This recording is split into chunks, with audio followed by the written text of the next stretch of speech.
Olá, nós vamos hoje apresentar a história da inteligência artificial e algumas curiosidades sobre ele. Então, senta o dedo no like e se inscreva no canal e vamos começar.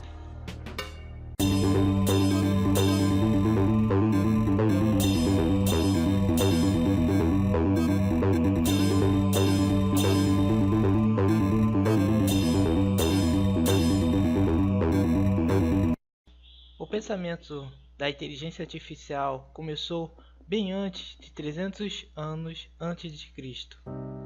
O filósofo grego Aristóteles já tinha esse pensamento em mente, que sem dúvida ele estava à frente do seu tempo, mesmo 300 anos antes de Cristo. Ele pensava em como se livrar dos escravos e dos afazeres. Naquela época, os escravos eram tratados como um aspecto social.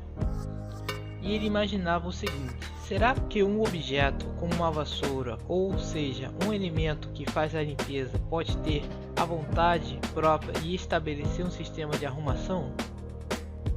Dessa forma, não precisaríamos mais de mão de obra escrava. O seu próprio conceito diz que não é bom dominar o sacrifício de outro ser humano. Ele foi a base do conceito sobre inteligência artificial. A palavra autômato depois de muito tempo houve o surgimento dos autômatos. A palavra autômato é uma laticinação da palavra grega autômato, significado agindo pela própria vontade. É a mais comumente descrito como a máquina que se move sem a ajuda da eletricidade, especialmente aqueles que realizam ações que lembram as ações humanas ou animais, como o caso do curvo de um relógio de parede. Os autômatos na era helenística foram projetados inicialmente para servir como brinquedos, ícones religiosos ou como ferramentas para demonstração de princípios científicos, incluindo alguns descritos pelo matemático grego Herón de Alexandria.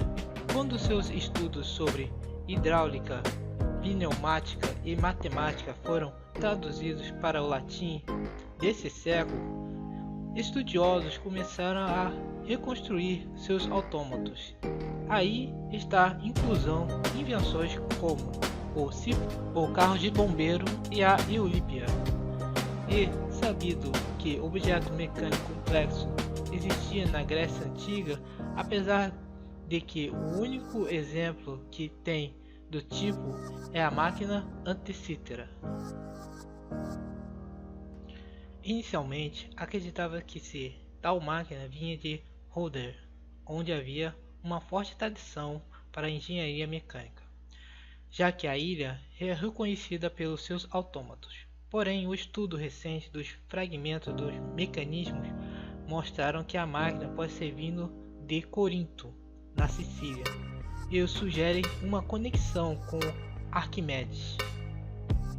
Existem vários tipos de mito relacionados à sua origem. Daedalo se utilizou no Mercúrio para dar voz aos seus autômatos. Hefesto criou um autômato para criar sua oficina. Talos, um homem artificial feito de bronze, e de acordo com Hesíodo, a mulher Pandora. De acordo com a lenda judaica, Salomão utilizou a sua sabedoria para desenhar um trono com animais mecânicos, que deveria reverenciá-lo como rei enquanto ele subia ao mesmo. Ao se sentar-se, uma águia deveria se pôr a coroa em sua cabeça, e uma pomba traria uma escritura do Torá em suas mãos. Além disso, quando o rei Salomão começasse a subir no trono, um mecanismo deveria ser ativado. Assim como ele desse o primeiro passo, um búfalo e um leão dourado estenderia cada uma pata para que ajudá-lo a erguer-se e tomar-se o próximo passo. Em cada lado, os animais ajudariam o rei até que ele estivesse sentado confortavelmente no trono. Na China antiga, um relato curioso de um autômato descrito no texto de Lianzi, escrito no século III a.C., Existe uma descrição de um encontro ocorrido muitos antes entre o rei Mu De-song e um engenheiro mecânico conhecido como Yan Shi, um artífice ou artesão. Esse último apresentou o rei como uma figura em forma de um humano de tamanho real, feito por ele mesmo. O rei observou a figura deslumbrado e se mexia a passos rápidos, movendo sua cabeça para cima e para baixo, fazendo com que todos confundissem com um ser humano real. O artifício tocou o seu queixo, e a figura então começou a cantar de maneira perfeita. E ele tocou a sua mão, e a máquina começou a pousar, mantendo um ritmo perfeito entre as duas tarefas. Quando a apresentação estava próxima ao fim, o robô piscou seus olhos e flertou com as moças da plateia. Nesse momento o rei indignou-se e teria executado Yan Shi imediatamente.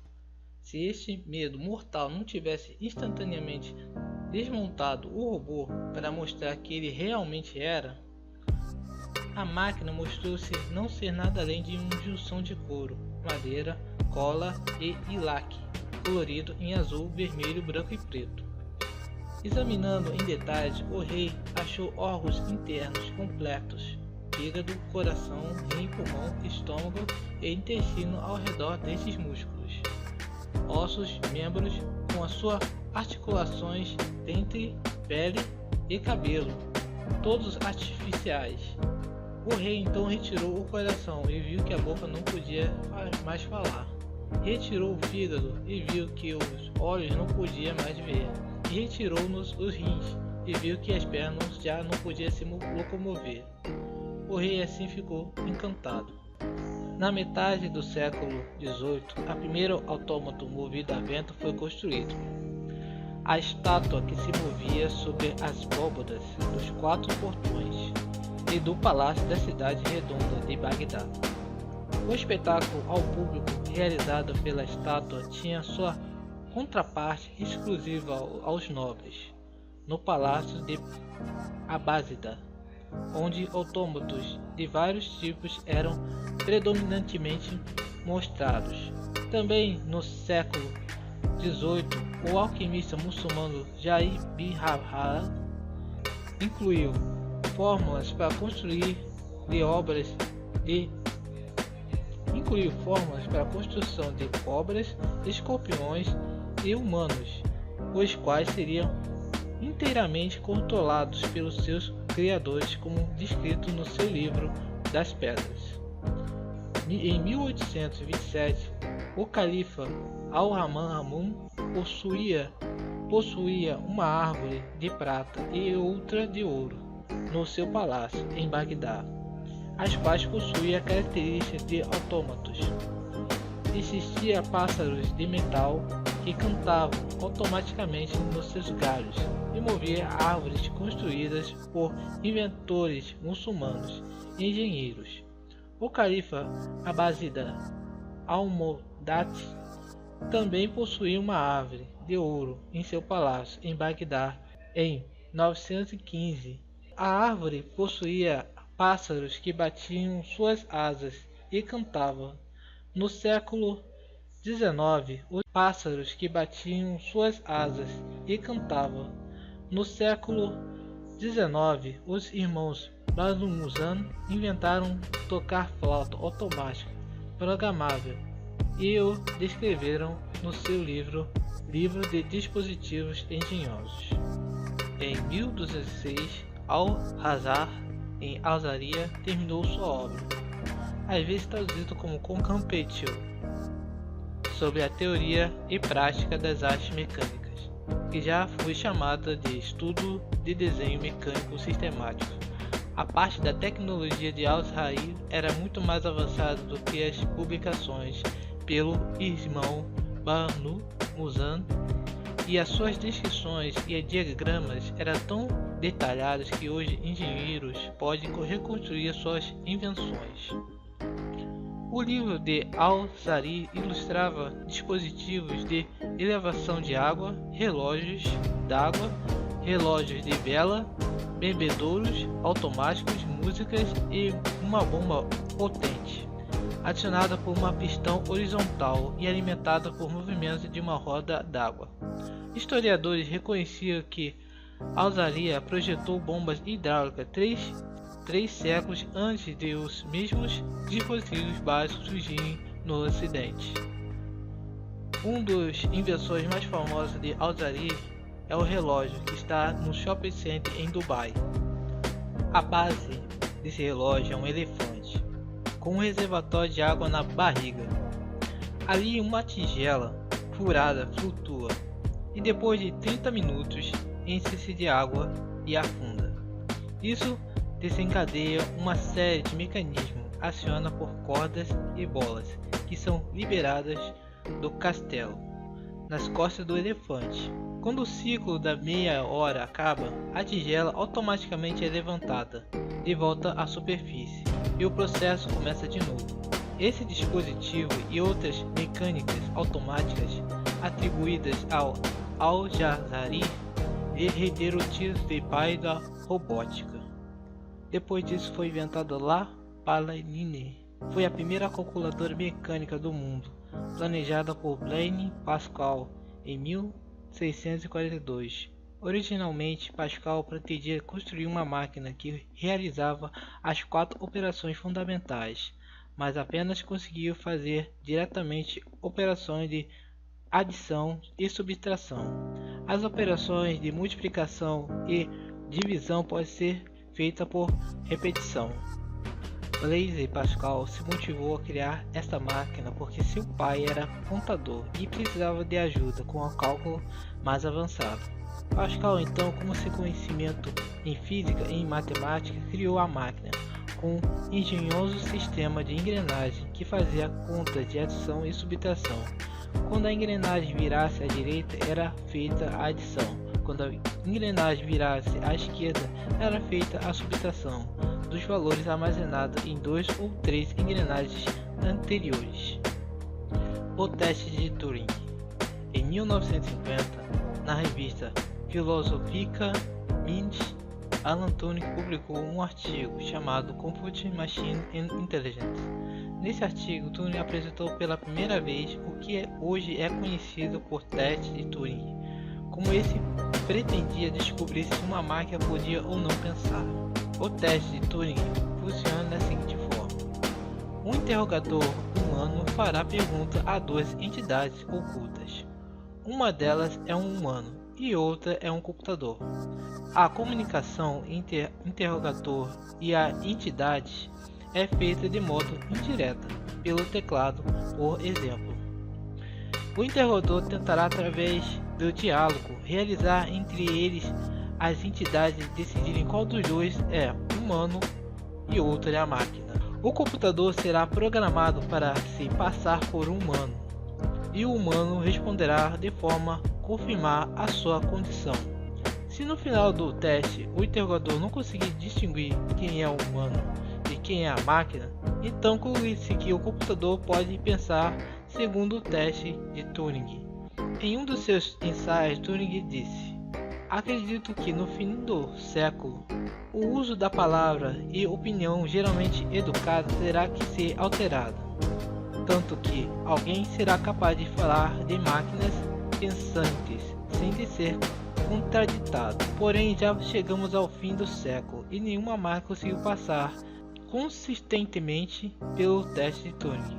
Alguns computadores devidamente programados conseguiram passar por versões simplificadas do teste, contudo sempre esteve ausente. O atributo mental do entendimento, como Marvin Minsky da MIT diz: o maior desafio é dar bom senso às máquinas, e o bom senso é essencial para passar do teste de Turing. As redes neurais artificiais. As primeiras informações sobre neurocomputação surgiu em 1943. O artigo do neuroanatomistas e psiquiatra Wallace Macaulay, do Instituto de Tecnologia de Massachusetts, é do matemático Walter Pitt, da Universidade de Illinois. Os autores fizeram uma analogia entre as células nervosas vivas e o processo eletrônico. Em um trabalho publicado sobre neurônios formais, a simulação do comportamento de neurônios naturais, no qual o neurônio possuía apenas uma saída, que era uma função de soma de valores de suas diversas entradas. O trabalho consistia num modelo de resistores variáveis e amplificadores apresentado em conexões sinápticas de um neurônio biológico. É o arranjo das interconexões entre os neurônios e as respectivas intensidades que definem as principais propriedades de funcionamento de uma rede neural. O estudo da rede neural, conexionismo, se relaciona com a capacidade dos computadores de aprenderem e reconhecerem padrões. Podemos destacar também o estudo da biologia molecular, na tentativa de construir vida artificial, e a área da robótica, ligada à biologia e procura construir máquinas que alojem vida artificial. Outro subcampo do estudo da ligação da IA com psicologia, na tentativa de representar na mecânica os mecanismos de raciocínio e de procura. Nos últimos anos, houve uma revolução no trabalho em inteligência artificial, tanto no conteúdo quanto na metodologia. Isso significa que muitos trabalhos vão desaparecer e outros trabalhos vão ser criados através da tecnologia da inteligência artificial, principalmente programadores, que vão servir para programar as máquinas que vão ser desenvolvidas. Em maio de 2017, no Brasil, foi criada a ABRA, Associação Brasileira de Inteligência Artificial, com o objetivo de mapear iniciativas brasileiras no setor de inteligência artificial. Isso engloba os esforços entre as empresas nacionais e formais de mão de obra especializada. Isso vai se formar impacto no setor econômico. Esse é o final da segunda parte. Obrigado por assistir mais um vídeo. Dúvidas ou sugestões, deixa na descrição e se inscreva no canal e compartilhe para esse canal crescer cada dia mais. E até!